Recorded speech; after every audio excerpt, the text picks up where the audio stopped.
open up the word to Ruth chapter 2 for us this morning.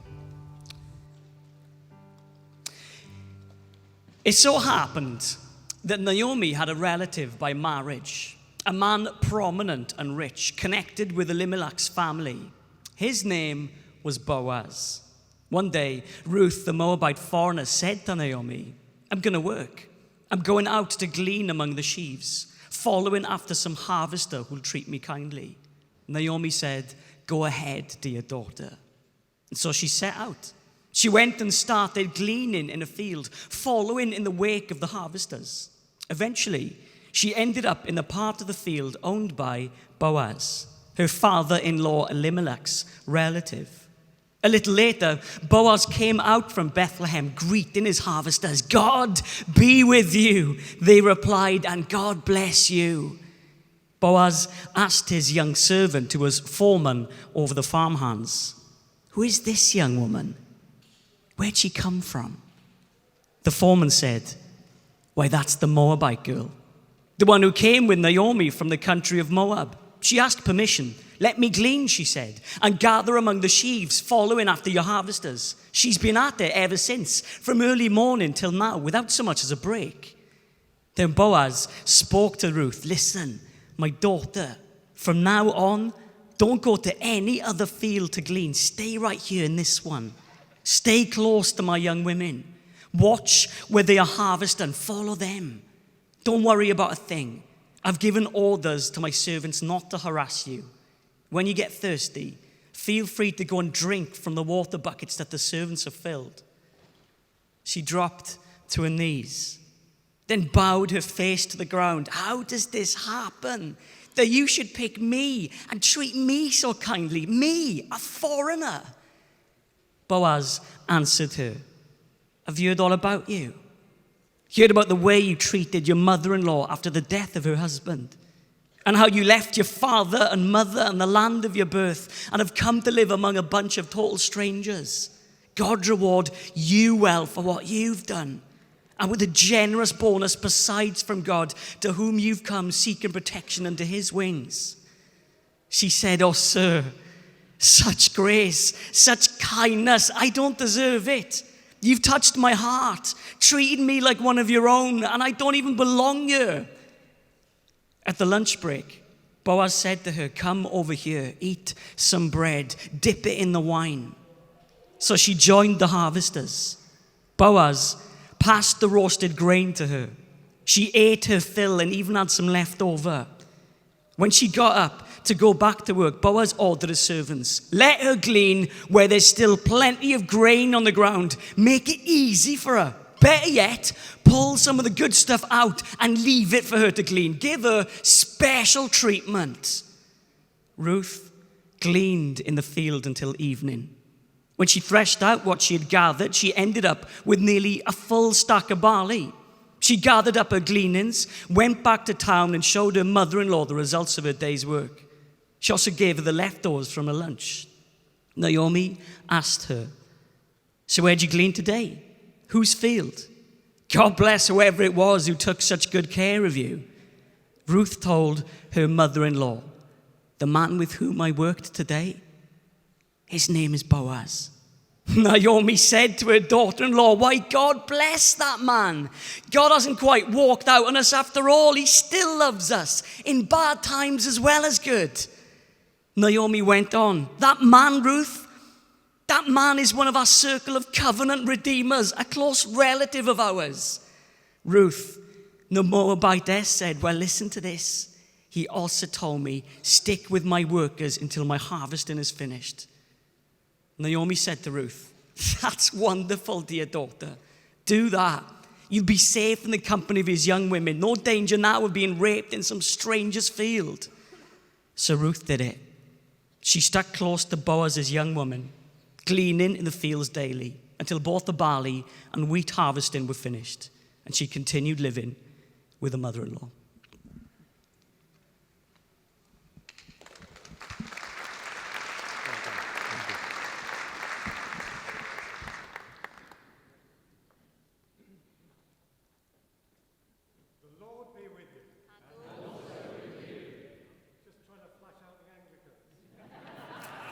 Seem to be a lot of you here. But in these ecumenical days, how good it is. Well, yesterday we had this big picture, did we not, of God's regeneration, his big regeneration project in time and eternity. And today we turn and we look at what does that look like? What does that look like for God's disciples in all the places where he calls and sends them day by day out into the world?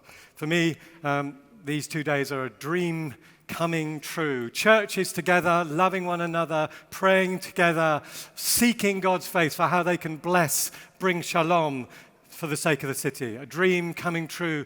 Churches together, people and pastors asking the question, how can we help you where you are out in all the spheres? And churches together, people and pastors, the people out there asking, how can my church, how can churches together help us where we are out there? Well, today, all the applications from this little confection I'm going to offer you come in the next 4 hours. I asked Roger for 4.5 hours. He gave me 15 minutes, and the 4.25 is the tracks this afternoon. So enjoy. Well, imagine an ordinary day. And like Boaz, you're walking on your ordinary day into the place that you usually go to be among the people that you're usually among. I wonder, what do you see as a disciple of Jesus? What do you see? For our discipleship is always about seeking to live the way of Jesus in the places we find ourselves day by day. And when stuff happens, what do you see? I wonder, what, as a disciple of Jesus, what do you see? The Lord with you, how do you respond? The Lord alive in you, how do you respond? For the heartbeat of our discipleship is always our cardiac connection with Christ. Him in us, we in him, our aliveness to him, our alertness to his voice, his prompting, his Spirit. Now, Boaz is one of my heroes. He's a man who, like Prince Philip, is normally overshadowed by his more famous wife, particularly when she's wearing lemon confections like this one. He walks into his day as to the place he normally goes to, a farmer, a small businessman, if you like, a boss, a manager, a leader, if you like, but also actually the first believer in the one true God that the Bible records using the phrase, "The Lord be with you." Now, as you know, today the phrase is most often associated with Church of England priests, perhaps, who say it in their congregation, in church on a Sunday, potentially wearing robes. But Boaz is not a priest. He's a farmer. He says it outside to his foreman and to the men and women, his team of laborers at work on a working weekday in his work clothes. The Lord be with you.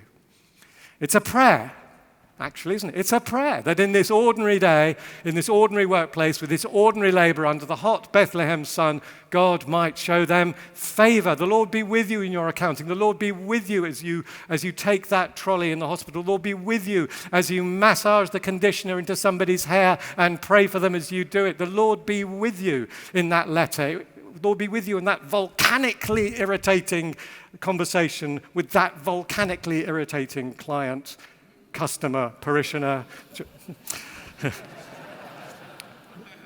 You might say that, but I couldn't possibly comment. The Lord be with you in all kinds of places. Of course, this greeting, the Lord be with you, could just be a conversational convention, couldn't it? Just a way that people said hello to one another. But the text tells us that Boaz is a man of standing. The translations vary, a man of renown, a man of noble character. Now, the Hebrew word is chael, which sounds great in Scottish or Welsh. Chael. Daughter sounds good in Welsh too, doesn't it? Did you notice that? Chael. I wonder if you could say it for me. Just say it. I mean, chael. Well done. Even Gentiles can do it. And it's most usually applied to soldiers, mighty men of chael, of valor. It has connotations of heroism and is essentially a word about character. So in chapter 3, Boaz uses it to describe Ruth. And importantly, it is the word used to sum up the woman of noble character in Proverbs 31. That paragon of whole life godly wisdom, that woman who combined such a formidable range of domestic, commercial, and leadership skills that you'd have to splice together Nigella Lawson, Karen Brady, and Angela Merkel to match her. And if you did, this is what you would get.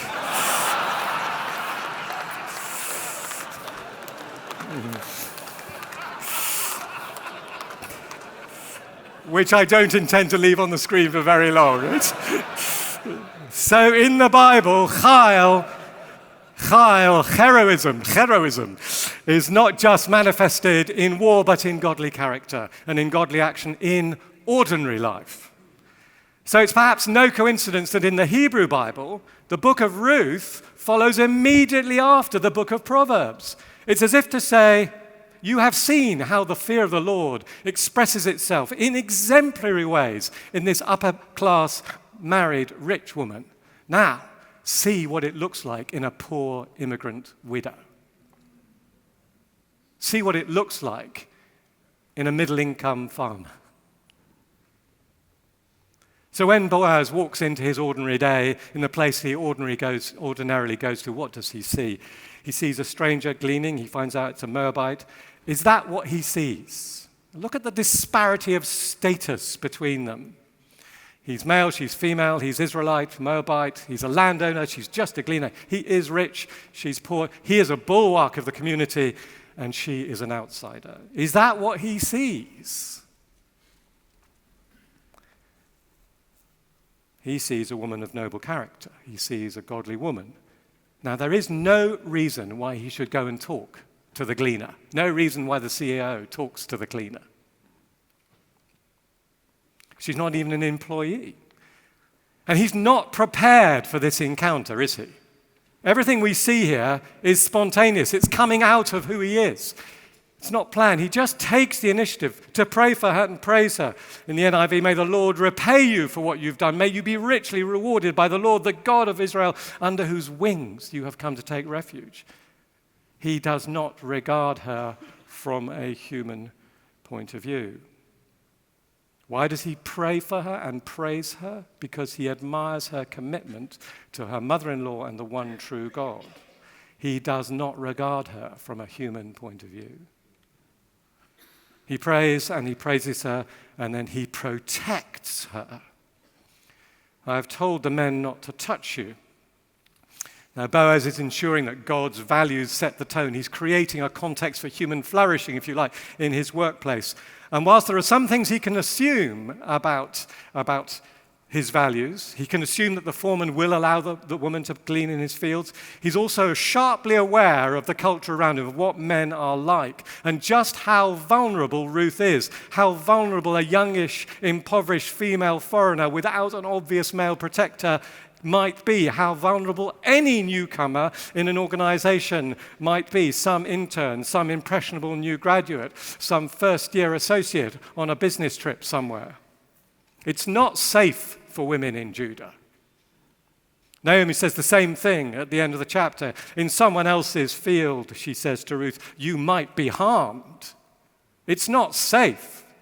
Indeed, there's a temptation to see this book of Ruth, as some kind of bucolic idyll, some kind of lark rise to Candleford, some kind of Cranford, some kind of Downton delight. But this is happening, as Ruth 1 tells us, in the days when the judges ruled. This is Taggart. This is a period of radical moral and spiritual decline. By the time we get to Boaz, we're very close to the time when a priest will travel openly with a concubine, a woman who is then gang raped, and whose body is then cut up by the priest and posted around the land to summon the tribes to punish Benjamin, those who raped her. And already in this passage, we get a sense that Judah is not safe for lone women, just as Britain is not really safe for women. It's not safe for my daughter. So Boaz sees Ruth from God's point of view. He sees his culture from God's point of view. So yes, the poor are gleaning in his fields, as God had ordained it should be in Leviticus. And so what does he do? Well, he's prayed, he's praised, he's protected, and now he provides. So they're gleaning. So he's not a businessman who's trying to gather every last grain for himself, screw down every penny of profit for himself without any concern for the wider community. But in Boaz's case, there is more to his corporate social responsibility than some calculating obedience to the law of gleaning. His is the obedience that grasps the heart behind the law, the heart that God has for the alien and the exile and the asylum seeker, the heart that God has for the working poor. It's a terrible phrase, isn't it? The working poor. People who work 40, 50, 60 hours a week and aren't paid enough to feed themselves and their families. It masks a lot, that. For the migrant worker whose kids are being looked after by grandma 1,000 miles away. So yes, he lets Ruth glean. That's what the law says. But Boaz sees the person, recognized that she probably would not have been able to bring enough water to slake a thirst generated by a long working day under the hot Judean sun. Drink from the water jars, he says. He would have worked out that because she had to glean, maybe she didn't have her own sandwiches. Maybe she didn't have enough food to bring. And so he invites her to join them for bread dipped in wine vinegar, a kind of 10th century equivalent of salt and vinegar crisps. That's where Walker's got it. But Boaz doesn't just feed her, does he? He includes her. Come over here. Have some bread and dip it in the wine vinegar. Come over here. Come over here. He's a male in a patriarchal society. She's a female in a patriarchal society. He's an Israelite. She's a Moabite. She's not even a servant girl. She's just a gleaner. He's rich. She's poor. He's a bulwark. She's an outsider. She's voiceless. This man invites her to come and sit with everyone else. He's really risking his reputation in a kind of way by eating with this Moabite. He doesn't just bless her materially. He includes her socially. The CEO lunches with the cleaner. And then he offers her more grain than she can eat, and beyond that, he tells the harvesters to pull out some stalks for her. And again, this is extraordinarily generous. It's the generosity that preserves Ruth's dignity. She's come to pick up stray grains like a sparrow might peck up fallen seeds. This is back-breaking work. Now, Boaz could have thought she's gleaning. She's got a job. She's got a job. She'll eat. But he sees her poverty. Who, I wonder, in our churches might see the poverty around them. And yesterday we were looking at this and we thought, well, teachers see poverty every day, and ambulance men see poverty every day, and bin men see poverty every day, and people who serve in pubs see poverty every day, and librarians see poverty every day, and doctors and nurses see poverty every day, and people who get to work early in the morning in big cities see poverty every day because they see the cleaners coming in at 5 o'clock in the morning. And pretty soon we realize pretty much everybody sees poverty every day. But Boaz sees it. So here he doesn't just give her a sack of grain, he preserves her dignity, he lets her work, and he also encourages the other workers to be generous by allowing her to gather among the sheaves and actually gets them to drop the occasional stalk, which might not contain one seed, but actually 30 or 40. He's showing them what generosity looks like. He's involving his workers, his community, teaching them what generosity looks like and feels like. Join me in this. He empowers them to decide how much food Ruth is going to take away at the end of the day. How much she's getting paid, if you like. And how generous are they? Well, just for the sake of the camera, this, you can't see it, this is 1 grain of Bedfordshire barley. It's not just Bedfordshire barley. This is 1 grain of John and Yolanda Ibbott's Bedfordshire barley. She harvests an effer worth That's 22 litres. That's a lot of grains of barley. And I talked to their scientist. That's in fact 297,968 grains of John and Yolanda Ibbott Bedfordshire barley. Maybe Bedfordshire barley grains are bigger than Bethlehem barley grains, in which case it would have been even more. But there is no way, there's a present for someone. I'm not as eager as people for Andy Murray's sweatbands, I can see. But there's no way that Ruth can pick up 300,000 grains of barley. There's no way she can pick up 100,000. Boaz's workers have left her a lot of sacks. They've been taught to be generous. They've been given permission to be generous. They've been empowered to be generous. They're generous. She's been fed. She takes away enough for 5 weeks, not 1 day. So what does Boaz do? He prays, he praises, he protects, he provides. And why does he do it? Because she's a woman of chayil. The businessman's actions highlight the migrant's virtue. How valuable is that person? Now, he doesn't have to do any of these things. He doesn't have to do any of these things. And you're going to hear people today who don't have to do many of the things that they do by God's grace.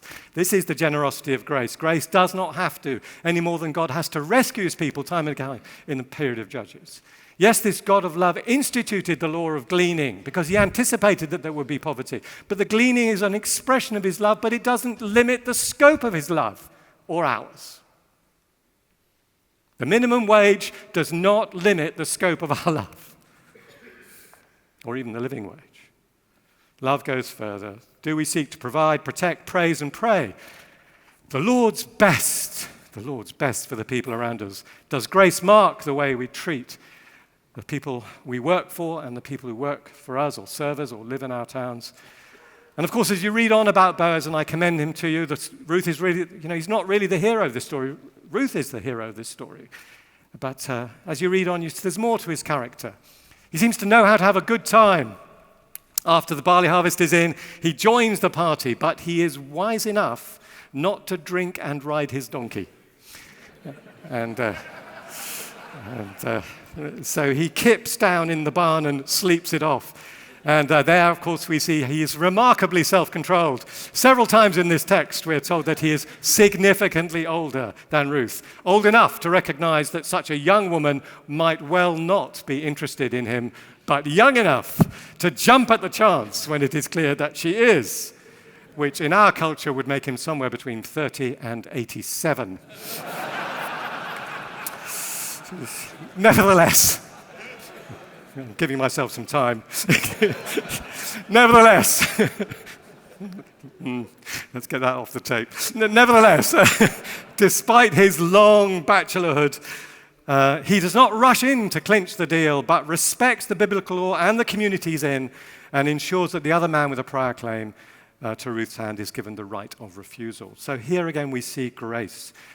Boaz doesn't have to redeem Ruth any more than God has to redeem us. It's all of grace. He wants to, just as God desires to save people. He's not pleased that anyone would perish. It is love that compels him. So I wonder, what has the Holy Spirit given us in Boaz?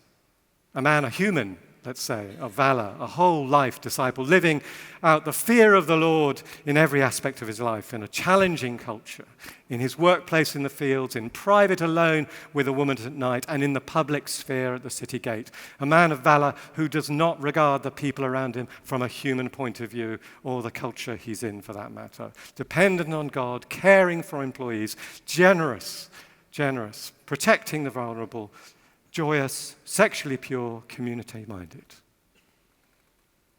Oh, that our churches, we, pastors and people, would make disciples like him. For the deeper our discipleship, the more fruitful our action.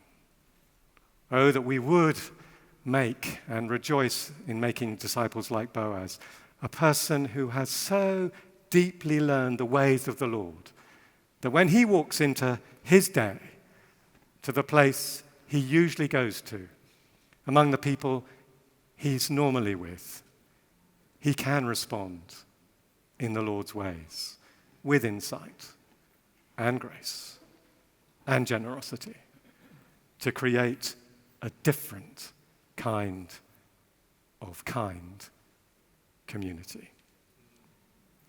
So, wherever your daily walk takes you, whoever you're with, whatever comes your way, the Lord